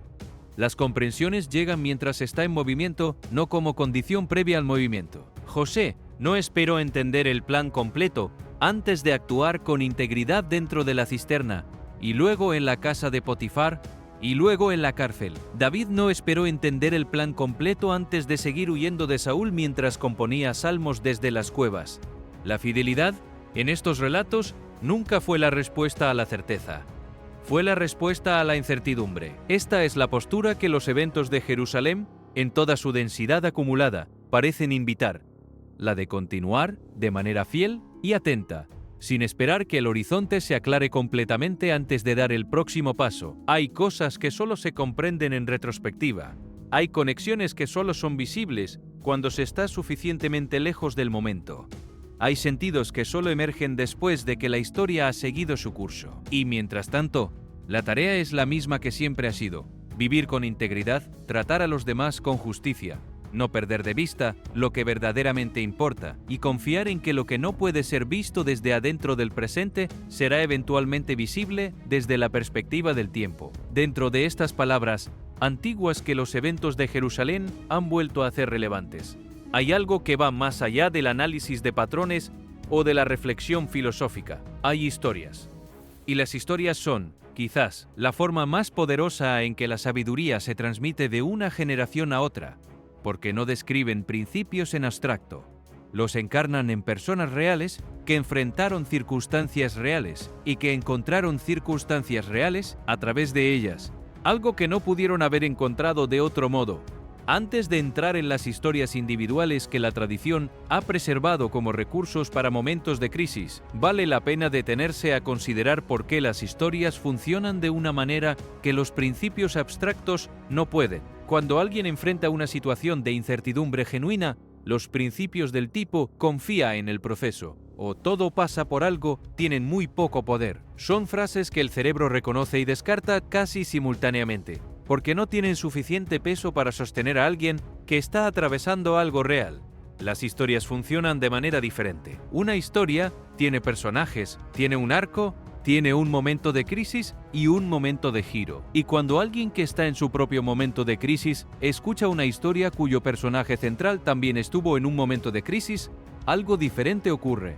Hay reconocimiento. Hay la experiencia de no estar solo. Este reconocimiento, esta experiencia de que otro estuvo aquí antes y lo atravesó, no es simplemente reconfortante en el sentido emocional superficial, es epistémicamente importante. Cambia lo que la persona sabe sobre lo que es posible. Si José pudo atravesar la cisterna, la esclavitud y la cárcel y llegar a algo que ninguno de esos eventos predecía, entonces yo puedo atravesar lo que estoy atravesando y llegar a algo que tampoco puedo ver desde aquí. La historia de José no prueba que eso vaya a ocurrir, pero ofrece una posibilidad que sin esa historia no estaría disponible de la misma manera. Y las posibilidades que uno puede imaginar determinan en gran medida las decisiones que uno toma. Esta es la razón por la que las tradiciones religiosas han preservado estas historias con tanto cuidado durante tanto tiempo. No porque sean documentos históricos perfectamente verificables, aunque la arqueología continúa encontrando evidencias que dan peso histórico a muchas de ellas, sino porque cumplen una función que ningún otro tipo de texto puede cumplir de la misma manera, la de ampliar el horizonte de lo posible para quienes están en el umbral de rendirse. Y, en un mundo como el presente, donde la velocidad de los cambios y la intensidad de las presiones hacen que ese umbral sea accesible para muchas más personas de lo que lo era en generaciones anteriores, esa función tiene un valor que difícilmente puede ser sobreestimado. Pensemos también en la figura del testigo. En los eventos de Jerusalén, los testigos son centrales. Son quienes graban los sonidos del cielo, quienes reportan las figuras luminosas sobre el monte del templo, quienes describen la grieta que se abre en el monte de los olivos, quienes cuentan lo que vieron cuando la llama del fuego sagrado no quemó sus manos. Sin testigos, ninguno de estos eventos tendría el peso que tiene. Y el testimonio, la disposición de decir, yo estuve allí y esto es lo que vi, es uno de los actos más importantes que un ser humano puede realizar, no porque garantice la verdad objetiva de todo lo que se reporta, sino porque es el acto que convierte la experiencia privada en hecho compartido, que saca algo del ámbito de lo individual y lo pone al alcance de la comunidad. La tradición bíblica da una enorme importancia al testimonio. De la boca de 2 o 3 testigos se establecerá toda palabra. Mateo 18 y 16. Este principio no es solo legal, es epistemológico. Reconoce que la realidad se establece en el espacio entre los testimonios, en el punto donde múltiples perspectivas convergen y confirman algo que ninguna de ellas podría establecer sola. Los eventos de Jerusalén tienen testigos múltiples, tienen grabaciones desde diferentes ángulos, tienen reportes independientes que coinciden en los elementos centrales. Y esa multiplicidad de testimonios es parte de lo que hace que sean difíciles de descartar, incluso para quienes preferirían una explicación más ordinaria. Hay algo también que decir sobre el papel de la duda en todo esto, porque la fe genuina, la fe que tiene algún valor real, no es la fe que nunca ha sido desafiada. Es la fe que ha atravesado la duda y ha encontrado algo del otro lado que no tenía antes. La duda no es el enemigo de la fe, es su compañera de viaje, la que la obliga a profundizar, a revisarse, a encontrar fundamentos más sólidos que los que tenía cuando las preguntas difíciles todavía no habían llegado. Los discípulos que dudaron frente a la tumba vacía, que no podían creer lo que sus ojos estaban viendo, llegaron a una fe mucho más profunda a través de esa duda que la que habrían alcanzado si todo hubiera sido fácil y evidente desde el principio. Los eventos de Jerusalén producen duda además de fe, producen preguntas además de respuestas, y eso es exactamente lo que deberían producir. porque los eventos que no producen ninguna pregunta probablemente no merecen la atención que se les presta. La pregunta genuina, la que no puede ser respondida con facilidad, es el punto de entrada hacia la comprensión más profunda. Y si estos eventos han planteado preguntas genuinas en quienes los observan, ya han cumplido una función importante, independientemente de cómo se resuelvan en última instancia. La ciudad de Jerusalén ha sobrevivido cosas que en el momento en que ocurrieron parecían definitivamente terminales. Ha sido destruida 2 veces y reconstruida. Ha sido conquistada por babilonios, persas, griegos, romanos, cruzados, otomanos. Cada una de esas conquistas pareció en su momento el final de algo irreemplazable. Y sin embargo, la ciudad continuó, no porque sus murallas fueran invencibles, sino porque lo que la ciudad representa en la memoria y en la esperanza de millones de personas es más fuerte que cualquier fuerza que pueda destruir sus piedras. Los incendios actuales, los sonidos del cielo, las grietas en el suelo sagrado, son eventos serios que merecen atención seria, pero no son los primeros desafíos que esta ciudad ha enfrentado, y la historia de lo que ha sobrevivido hasta ahora es, en sí misma, una forma de promesa sobre lo que es capaz de sobrevivir. Esto no minimiza la gravedad de lo que está ocurriendo. Los incendios destruyeron viñedos y olivares que tardaron décadas en crecer. Las familias que perdieron sus medios de vida no pueden ser consoladas fácilmente con referencias a la resiliencia histórica de la ciudad. El sufrimiento concreto de personas concretas merece ser visto por lo que es, sin ser subsumido demasiado rápidamente en narrativas más grandes que lo hacen parecer menos importante de lo que es. La compasión, el cuidado práctico hacia quienes han sufrido pérdidas reales es siempre la primera respuesta que estos eventos demandan. La reflexión sobre su significado más amplio viene después, no en lugar de la, pero el significado más amplio también existe, y puede ser sostenido al mismo tiempo que se reconoce el sufrimiento específico, sin que uno invalide al otro. Este es uno de los equilibrios más difíciles que los momentos extraordinarios demandan, la capacidad de estar completamente presentes ante el dolor concreto y al mismo tiempo abiertos a lo que ese dolor y los eventos que lo rodean puedan estar señalando. No como una manera de escapar del dolor, sino como una manera de no agotarse en él, de encontrar dentro de él algo que no sea solo pérdida. Los agricultores israelíes que vieron sus campos arder no necesitan que nadie les explique el significado profético del fuego.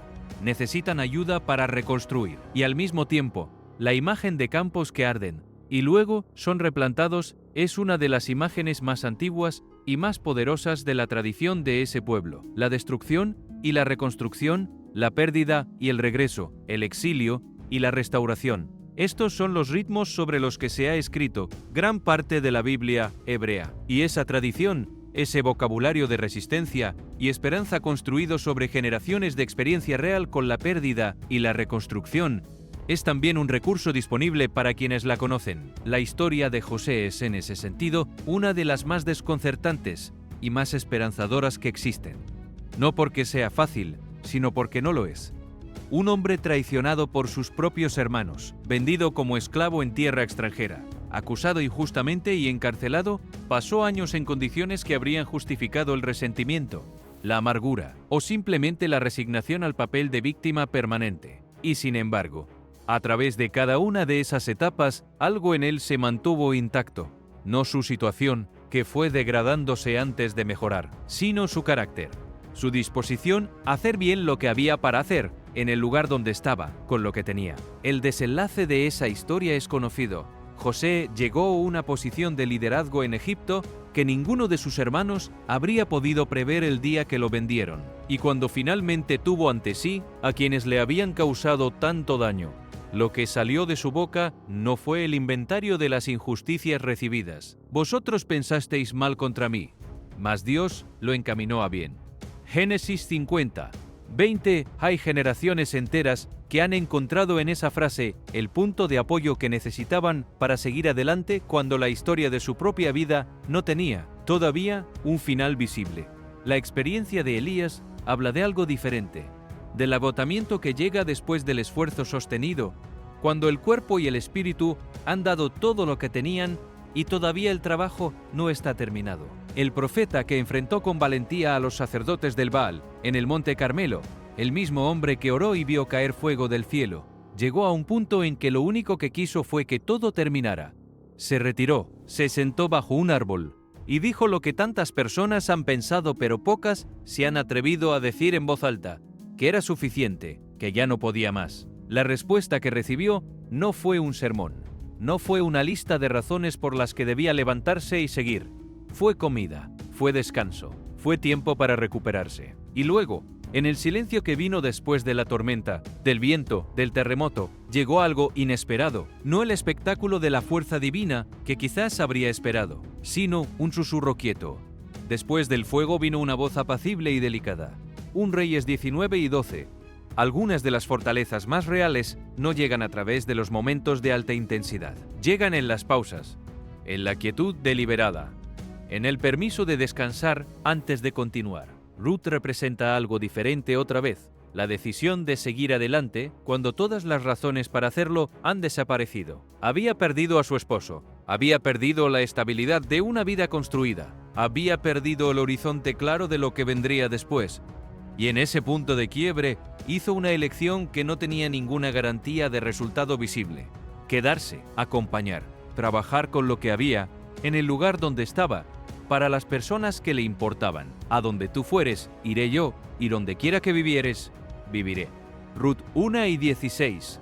Esa lealtad, en medio de la incertidumbre total, resultó ser la semilla de una restauración que ella misma no había previsto. David, antes de ser rey, pasó un periodo prolongado de su vida en la incertidumbre que precede a los grandes cambios, perseguido, cuestionado, forzado a actuar desde posiciones de desventaja. Encontró en los salmos el lenguaje para expresar lo que su situación no le permitía resolver de otra forma. Jehová es mi luz y mi salvación. ¿A quién temeré? Salmos 27. Esa no es la pregunta de alguien que ya llegó al destino, es la declaración de alguien que todavía está en el camino, que la oscuridad todavía es real, que el miedo todavía tiene nombre, pero que ha encontrado algo más firme que el miedo en que apoyar el siguiente paso. Pablo escribió algunas de sus palabras más iluminadoras desde la cárcel. No desde un retiro espiritual tranquilo, ni desde una posición de autoridad consolidada, sino desde el interior de una celda, con todo lo que eso implica en términos de restricción, incertidumbre y humillación. Y desde ese lugar escribió algo que desafía toda lógica de comodidad, que estamos atribulados en todo, mas no angustiados, en apuros, mas no desesperados. 2 Corintios 4 y 8. La presión, en su descripción, no define el resultado. Puede comprimir, puede estrechar, puede reducir el espacio disponible, pero no determina lo que hay adentro. Y es lo que hay adentro lo que, en última instancia, determina lo que sale. Jesús, en medio de una travesía en barca que se convirtió en tormenta, permaneció dormido mientras los discípulos entraban en pánico. Cuando lo despertaron no actuó desde la urgencia sino desde la autoridad. El viento se calmó, el agua se apaciguó, y entonces vino la pregunta que no era una reprimenda sino una invitación. ¿Por qué estáis así amedrentados? ¿Cómo no tenéis fe?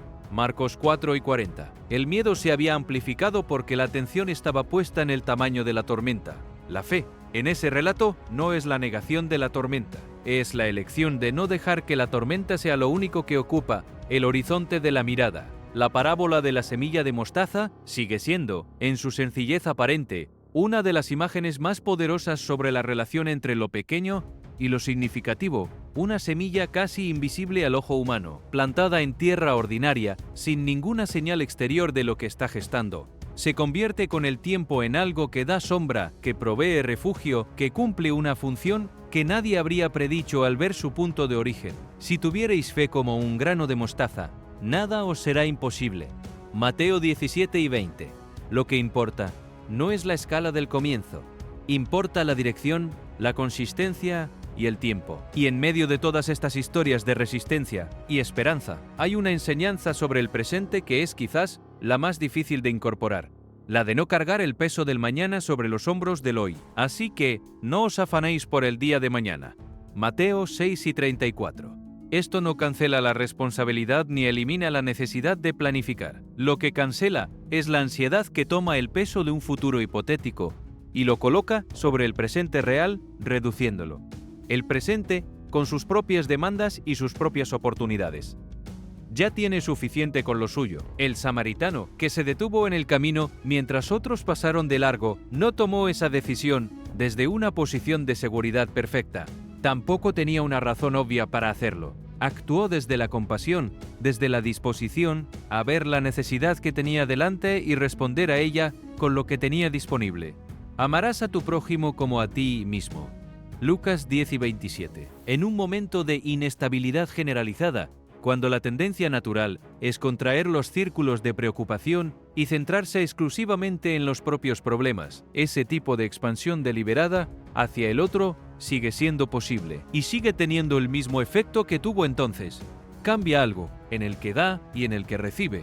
La esperanza, dentro de esta tradición, no es un estado emocional que depende de las circunstancias.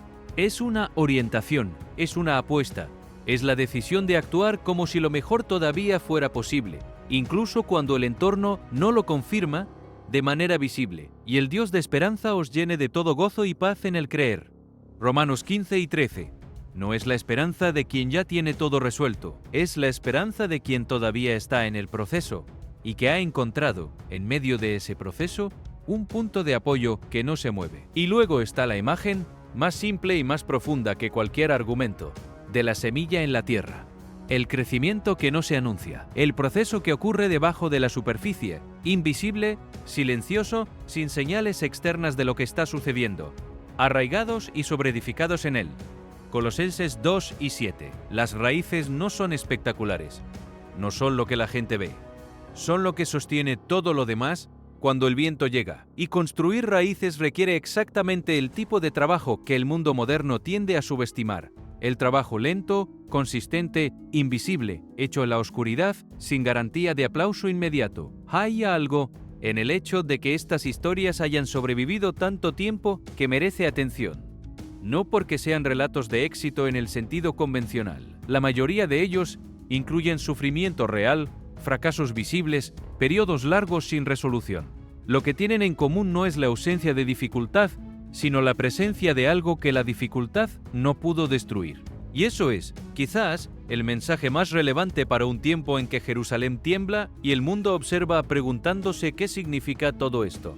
Que lo que no puede ser destruido sigue existiendo, que lo que ha sobrevivido ya tiene una historia de resistencia, y que seguir adelante, un paso a la vez, con integridad y con fe, es la respuesta más honesta y más poderosa que existe. Lo que ocurrió en las colinas cercanas a Jerusalén no fue un incendio ordinario, fue una emergencia de escala mayor que obligó a cortar autopistas, que redujo la visibilidad a cero durante horas y que hizo que motoristas abandonaran sus vehículos en medio de la carretera y huyeran a pie, mientras las llamas avanzaban desde los flancos. Más de 160 equipos de bomberos, apoyados por 12 aeronaves y helicópteros, trabajaron sin descanso bajo condiciones de calor extremo y agotamiento físico que pocos pueden imaginar desde afuera. No combatían solo el fuego, combatían también el tiempo, porque en un incendio forestal, el tiempo siempre está del lado de las llamas. El daño al entorno fue vasto. Viñedos y olivares que habían tardado décadas en madurar quedaron reducidos a cenizas en horas. La fauna huyó en masa. Los pájaros llenaron el cielo oscurecido por el humo en bandadas desordenadas mientras ciervos y animales más pequeños atravesaban el terreno en llamas buscando escape. Comunidades rurales que dependían de esos campos vieron sus medios de vida desaparecer. Decenas de civiles fueron atendidos por inhalación de humo, incluyendo infantes y mujeres embarazadas llevadas de urgencia a hospitales. Y, mientras los equipos de emergencia iban ganando terreno lentamente, crecían también las preguntas sobre el origen del fuego. Las explicaciones naturales no alcanzaban a cubrir la velocidad con que múltiples focos se activaron casi simultáneamente. Algunos sospechosos fueron detenidos para interrogatorio. Las investigaciones siguieron abiertas. Todo esto coincidió con el Día del Recuerdo y los preparativos para el Día de la Independencia de Israel, forzando la cancelación de eventos nacionales, incluida la tradicional ceremonia de encendido de antorchas en el monte Herzl. La interrupción no fue solo logística, fue simbólica, porque en un país donde la memoria histórica y la identidad nacional están tejidas juntas con una densidad particular, que el fuego llegara precisamente en ese momento, alterando los rituales que dan continuidad a esa memoria. No fue un detalle menor.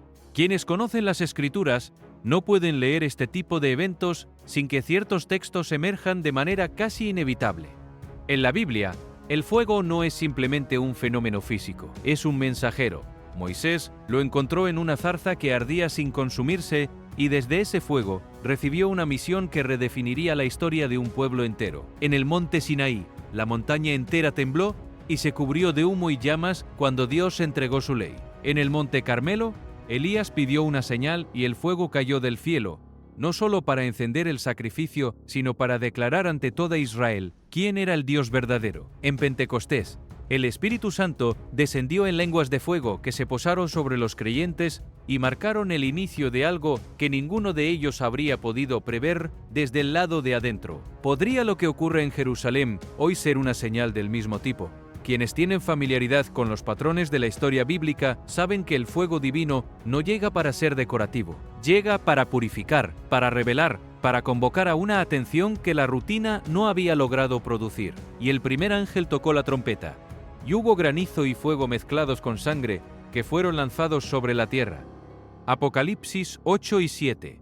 Las comparaciones no son declaraciones, son preguntas, pero en una ciudad que ha sido el escenario de cada uno de los grandes momentos de la narrativa sagrada, las preguntas sobre el fuego actual no pueden despacharse con facilidad.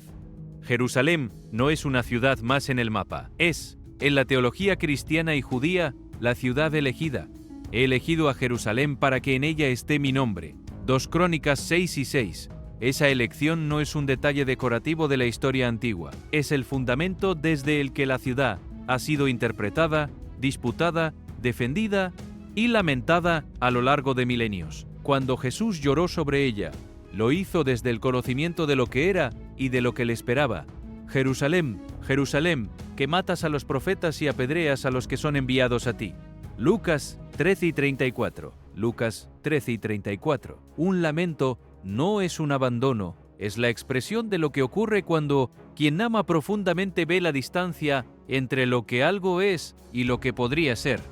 En ese mismo espíritu, 2 eventos que se han ido acumulando sobre y bajo Jerusalén en estas semanas merecen ser leídos no con el miedo de quien espera el fin, sino con la atención de quien reconoce que, en esta ciudad, los signos raramente son casuales. Cuando el suelo se abre en una línea este-oeste, sobre el Monte de los Olivos, y esa línea coincide en dirección con la descripción del libro de Zacarías 14 y 4, la observación no es una afirmación profética, sino una constatación. Lo que está ocurriendo se superpone de manera notable con lo que fue escrito, y eso merece atención, no pánico. Mientras el humo del incendio todavía oscurecía el cielo, llegaron los sonidos, los mismos sonidos que habían llamado la atención en la ciudad durante la semana anterior. Graves, resonantes, prolongados más allá de cualquier fuente mecánica identificable. Sobre las colinas en llamas, con el humo como telón de fondo, el sonido que muchos describieron como de trompeta apareció de nuevo. No hubo confirmación oficial, no hubo aeronaves identificadas. El sonido llegó, se sostuvo y desapareció, y en su ausencia dejó exactamente lo que había dejado antes: la imposibilidad de ignorarlo del todo. Dentro de la ciudad, dentro del perímetro de la ciudad vieja, reportes comenzaron a circular sobre incendios dentro de varias iglesias antiguas. La secuencia que más llamó la atención no fue la magnitud de los fuegos, sino su comportamiento. Múltiples puntos de ignición dentro de estructuras que habían permanecido intactas durante siglos. Sin fuente eléctrica fallida confirmada, sin actividad de rayos en el área. Y luego, la contención. Llamas que surgieron rápido y fueron controladas antes de que el daño se extendiera. Inicio súbito, fin rápido, como una señal que quisiera ser vista pero no quisiera destruir lo que señalaba. Las nubes sobre Jerusalén siguieron generando conversación. Repetidamente, en distintos vídeos tomados desde distintos ángulos y en distintos momentos, aparecieron formas que quienes los observaban describían como figuras aladas en formación, como siluetas con la postura de seres erguidos, como una figura dominante que emergía del conjunto con una claridad que resistía la categorización fácil como ilusión óptica. Los ejércitos del cielo le seguían en caballos blancos, vestidos de lino finísimo, blanco y limpio. Apocalipsis 19 y 14. Quienes citaban ese versículo lo hacían como referencia, no como declaración. Pero la referencia era difícil de ignorar cuando las imágenes frente a ellos guardaban esa correspondencia visual. Las lluvias que vinieron después no trajeron el alivio que la estación normalmente promete. Llegaron abruptamente, acumularon agua más rápido de lo que los sistemas de drenaje podían manejar y produjeron inundaciones repentinas en zonas bajas de la ciudad. En la explanada junto al muro occidental, el agua no simplemente se asentó, se extendió rápidamente por el pavimento antiguo, creando reflejos distorsionados de las estructuras que la rodeaban. Las luces cercanas parpadeaban sobre la superficie mojada, produciendo un efecto visual que hacía que lo familiar pareciera extrañamente desconocido. Y en varios canales y cauces, el agua que fluía mostraba coloraciones inusuales que los expertos atribuyeron a la perturbación de sedimentos, aunque la rapidez con que el fenómeno apareció y desapareció dejó más preguntas que respuestas. Luego, una luz blanca e intensa sobre el monte del templo, apareciendo sin advertencia y desapareciendo con igual rapidez, sin rastro de radar ni de movimiento mecánico identificable. Testigos que describían figuras luminosas moviéndose sobre el lugar más sensible y más vigilado de Jerusalén, con una fluidez que no correspondía al movimiento de ninguna aeronave o dispositivo conocido. Los testimonios coincidían en los elementos centrales. Formas erguidas, movimiento que recordaba al vuelo, una presencia que parecía deliberada. La ausencia de explicación oficial amplificó la atención que el evento generó. En el desierto del Negev y en otras regiones, algo que había permanecido dormido durante 2 décadas regresó con una fuerza que nadie esperaba, una nube de langostas, viva, en movimiento, oscureciendo el cielo como lo haría cualquier fenómeno climático de gran escala.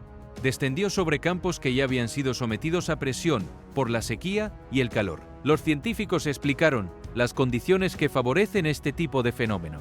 La combinación de lluvias post-sequía y un aumento repentino de temperatura crea el ambiente perfecto para que los enjambres se reactiven.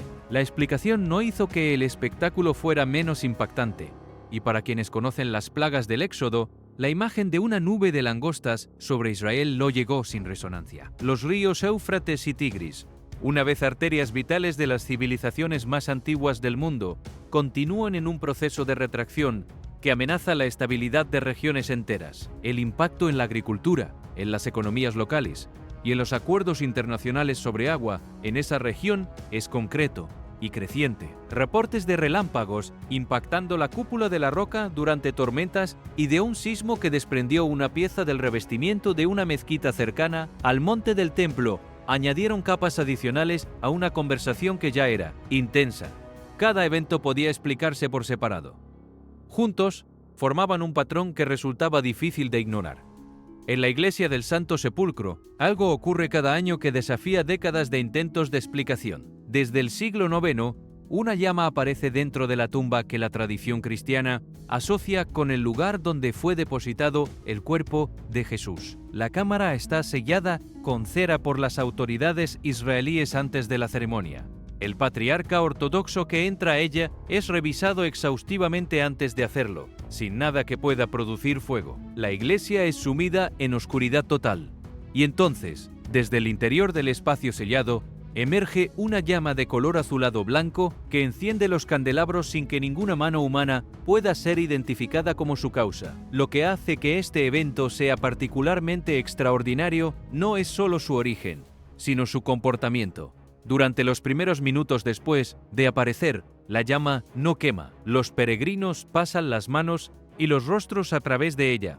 Mangas de tela sostenidas contra el fuego no se encienden. Barba, que debería arder en segundos, permanece intacta. Los científicos que han estudiado el fenómeno desde múltiples ángulos no han logrado replicarlo ni explicarlo en términos que cierren la investigación. Sir Lawrence Oliphant, un investigador británico del siglo XIX que llegó al evento con escepticismo declarado, se marchó sin palabras para describir lo que había visto.